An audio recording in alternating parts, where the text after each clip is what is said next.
The theme of our group's paper is knowledge exchange, and I'm responsible for the third section, methodology. This article uses three main models, which are KTP model, triple helix model, and quadruple helix model. Then I will give a brief introduction to these methodologies.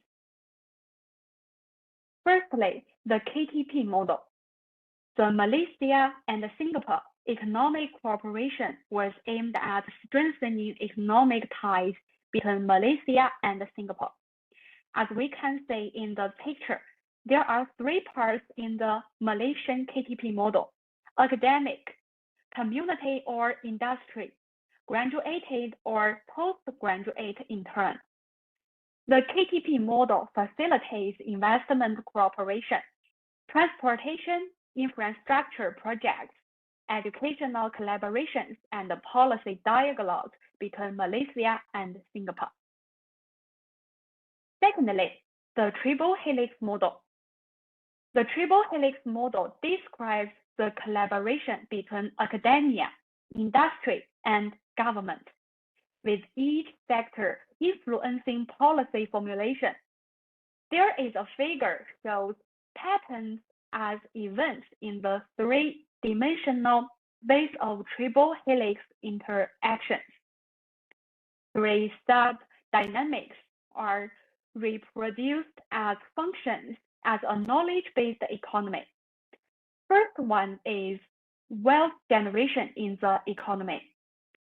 Two is novelty generation by organized science and technology. And three is governance of the intersections among these two sub-dynamics by policy making in the public sphere and management in the private sphere.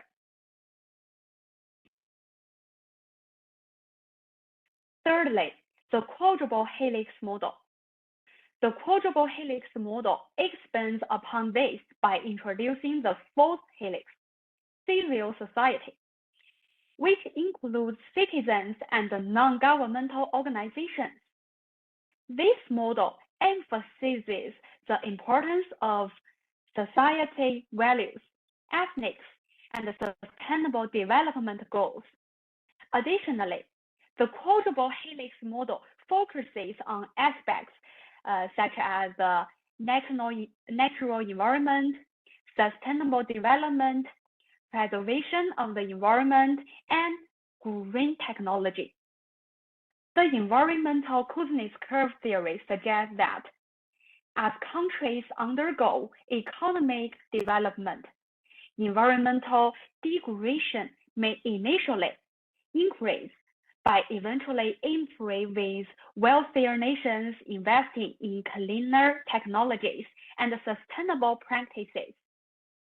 Quadruple helix relies on four aspects. First one is natural environment, and the third one is sustainable development. The third one is preservation environment, and the last one is green technology. As for the third point, preservation environment is more important. As we can see in the figure 5, this is an environmental Kuznets curve. The environmental Kuznets curve suggests that as a country undergoes economic development and experiences initial industry, as we can see in the figure 5, this is the environmental Kuznets curve. The environmental Kuznets curve suggests that as a country undergoes economic development and experiences initial industrialization, environmental degradation may increase. However, once a certain level of income or development is reached, environmental quality begins to improve. In other words, the relationship between income and environmental degradation follows an inverted U-shaped curve.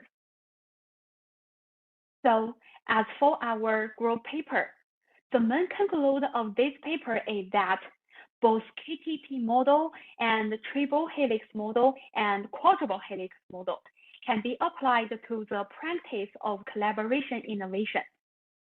In collaborative innovation, the government can provide financial support and policy support to promote social enterprise cooperation.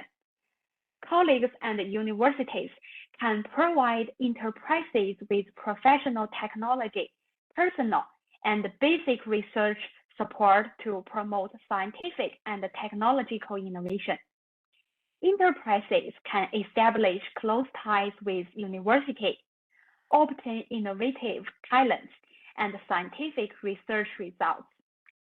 To promote their own innovation and development cooperation and interaction among the three can promote the generation and application of innovation and promote social progress. So that's all my presentation. Terima kasih.